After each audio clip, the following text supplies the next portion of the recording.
Olá, bem-vindo ao meu canal de Astrologia Tradicional. Eu sou Célio Barros e esse é mais um vídeo da série Pergunte ao Astrólogo.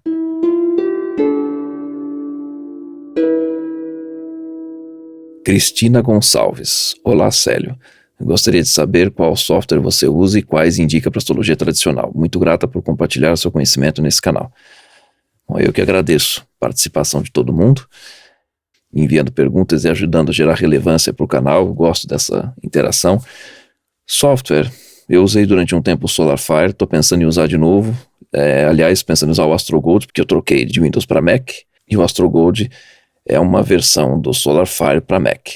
Não usei, não vi muito rapidamente, mas estou interessado em trabalhar com ele. Por enquanto, eu estou usando o Pegasus e o Janus 4.3 para Windows e rodando um emulador de Windows dentro do Mac. Um emulador que chama WMWare, deixa eu checar aqui. E aí eu estou usando um emulador que chama WMWare Fusion, que emula o Windows dentro do Mac. Tem funcionado bem. O Janus eu comecei a usar a meados de 2004 e tenho gostado bastante. O canal chama Green Dollar Bills, mas a pessoa deu o nome, aí legal. Oi, me chamo Tiago, o que você pode falar sobre Lua na casa 11? Li um artigo na internet onde se associava a casa 11 com a morte do pai. Eu não cheguei a conhecer meu pai, tenho a Vênus exilada na casa 11. Fiquei cismado com essa informação que até então nunca tinha ouvido. E também, se puder falar se é possível conhecer detalhes a respeito do pai e da mãe através do nosso próprio mapa. Me lembro de ter lido que no mapa natal da mãe existem informações sobre o primeiro filho dela, grande semelhança entre eles. Por exemplo, eu e minha mãe temos ascendente em Touro e o mesmo Marte em Gêmeos. Eu tenho Sol em Peixes na casa 10, minha mãe tem Lua em Peixes, porém na casa 11, o que me parece ser uma coincidência curiosa, eu acho. Andei observando também alguns mapas de amigos próximos e conversando com eles. Alguns disseram que também têm certos posicionamentos iguais ao da própria mãe, geralmente o mesmo ascendente e o mesmo Marte. Você sabe dizer se realmente existe algum mecanismo ou tendência para essas semelhanças ocorrerem entre o mapa de mãe e do primogênito, ou é pura coincidência mesmo? Obrigado. Pergunta bem interessante. A Luciana Duarte comentou esse post aqui dizendo que a morte do pai pode ser relacionada à casa 11 por derivação. A 11ª é a 8ª casa, que é a casa da morte, a partir da 4ª casa, que é a casa do pai. Corretíssimo. E a Pérola Tuon comentou também: elementos astrológicos que se repetem na família são muito comuns e têm a ver com lealdades invisíveis. Nossa, eu gostei dessa denominação. Na minha família, o fator mais repetitivo é o Saturno de casa 10. A área da astrologia que estuda isso é a astrogenealogia, mas você dificilmente encontrará material de estudo em português. O melhor autor sobre esse tema, na minha opinião, é o canadense Brian Clark. Professor de astrogenealogia, mais famoso atualmente é o venezuelano Enzo de Paolo. Sobre seu pai, que você não chegou a conhecer, muito provavelmente ele está evidenciado no seu mapa no signo de Escorpião, na casa 8. Exemplo, regente da 4 em Escorpião e com Plutão na jogada, ou numa oposição entre Sol e Netuno. Nossa, vocês praticamente responderam um monte de coisa, ainda inseriram também alguns extras aí que eu não conhecia, como por exemplo Brian Clark.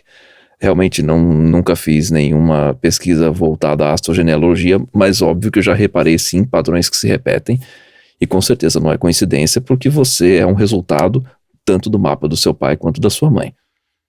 E assim como também, se fosse adotado, seria o resultado desse tipo de experiência de adoção, absorvendo o que você viveu no mundo e isso se manifestando dentro do conjunto que existe de tendência no seu mapa. A gente sempre é o nosso mapa, mais o que a gente vivencia, mais a nossa consciência em relação ao que a gente vivencia, mais as nossas decisões a partir do momento que a gente toma consciência do que vivencia. E obviamente, se a gente é uma continuação genética dos nossos pais, vai haver sim muita comunicação em relação a isso. Mas aqui sou voto vencido, porque a Pérola já comentou esse estudo de astrogenealogia, esses dois astrólogos, tanto o Brian Clark quanto o Enzo de Paolo, que não conheço o trabalho deles, fiquei curioso de conhecer agora. O que eu poderia comentar aqui a mais, é que você falou semelhança entre mapa de mãe e primogênito. Bom, primogênito ou não, uma vez que todos os filhos são descendentes dos pais, são gerados pelos pais, obviamente, eles vão herdar algum tipo de característica. Eu lembro uma palestra bem interessante em 2011 de um colega meu astrólogo chamado Rodrigo Araes, e ele comentou sobre essas questões relacionadas aos pais, fez um estudo bem interessante sobre isso. No caso, acho que eram 8, 10 ou 11 filhos, que ele vai contando todas as relações comparativamente entre ele e os irmãos, e comparativamente com pai e mãe, e as relações das casas derivadas. Considerando que, se for para fazer essa separação entre o primogênito e os demais, o primogênito é a casa 5, depois a casa 7, que é o irmão do primogênito, ou seja, a casa 3 da casa 5, depois a casa 9, daí a casa 11, depois o ascendente, daí a casa 3, a casa 5 de novo, e vai dando quantas voltas forem necessárias de acordo com o número dos filhos. Mas tudo que eu posso dizer que eu vi sobre esse assunto termina aqui. Então agora fiquei curioso realmente de conhecer esses outros 2 astrólogos que fazem um trabalho interessante na área de astrogenealogia. Muito grato a Pérola por ter compartilhado esse conhecimento. Beatriz Prema pergunta sobre sistema de casas. Eita, daqui a pouco vão abrir uma imobiliária astrológica aqui. Todo mundo me fala, não importa o sistema de casa, o importante é o profissional acertar nas previsões e interpretação. No entanto, as interpretações podem mudar quando usamos casas derivadas, alcabitos, plácidos, cor e signos inteiros, pois alguns planetas podem mudar de casa. Afinal, existe uma resposta plausível sobre a escolha do sistema de casa? Qual seria o significado na prática entre signos inteiros e outros sistemas? Obrigada desde já. A Pérola Tuon comentou aqui: eu também durmo e acordo com essa pergunta. Só sei que não uso signos inteiros por nada nesse mundo, pois nunca funcionou com nenhuma tentativa que fiz. De novo a mesma resposta. Cada sistema de casa vai se utilizar de um tipo de argumento e, que eu saiba, todos esses argumentos são válidos. A questão tem muito mais a ver com o tipo de adequação desse argumento em relação ao que você busca.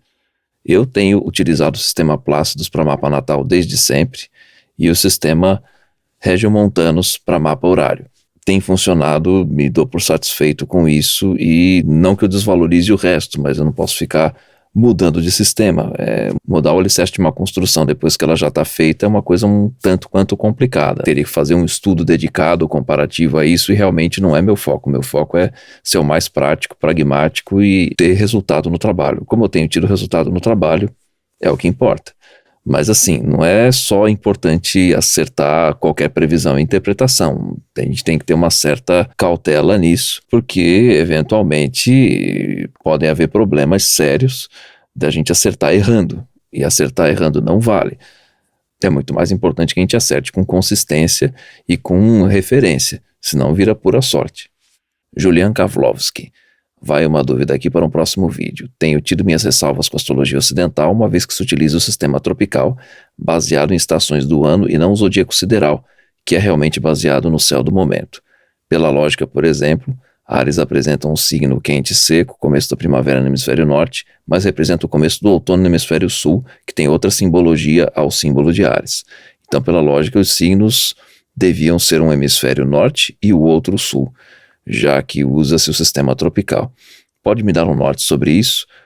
Pois a partir desses argumentos tenho meio que abandonado o sistema ocidental e estou a trilhar pela Védica. Aí, gostei da pergunta. Mão de médico. Pela lógica, realmente isso não tem explicação. Só prova que, por mais que a base e o princípio para esse tipo de interpretação se dê pela associação com as estações do hemisfério norte, fica óbvio que a resposta não tem a ver com as estações, por mais que haja essa coincidência, semelhança ou ponto de partida.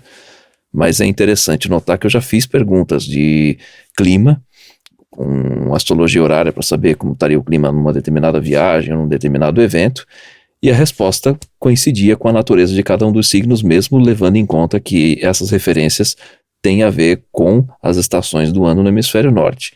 Então, realmente, tudo que eu posso dizer é: não sei qual é a referência. O ponto de partida para essa referência vem das estações do ano no hemisfério norte, mas fica óbvio que não é só isso, porque senão, com certeza, daria discrepância no hemisfério sul.